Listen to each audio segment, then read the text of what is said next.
Hello friends, কেমন আছেন সবাই? আমার চ্যানেলে সবাইকে স্বাগত। আজকে আমি খুব সিম্পল একটি হ্যান্ড প্রিন্টেড ফেব্রিক জুয়েলারি বানাবো। আশা করি এই জুয়েলারিটি সবাইকে সেই ছোট্টবেলার পড়া সহজ পাঠের কথা মনে করিয়ে দিবে। প্রথমে কার্ডবোর্ডের সঙ্গে সাদা ফেব্রিকটি ভালো করে আঠা দিয়ে আটকে নিব। তারপর ফেব্রিকের ওপর ছবি এঁকে নিব। তারপর ব্ল্যাক কালার দিয়ে কালার করে নেব। তারপর দুই দিকে দুইটি টার্সেল লাগিয়ে নিব।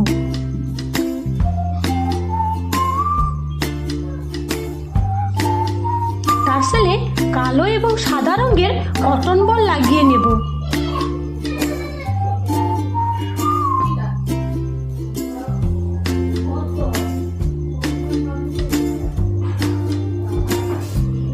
তারপর নিচের দিকে কয়েকটি লেস লাগিয়ে নিলেই ready hand printed fabric jewellery.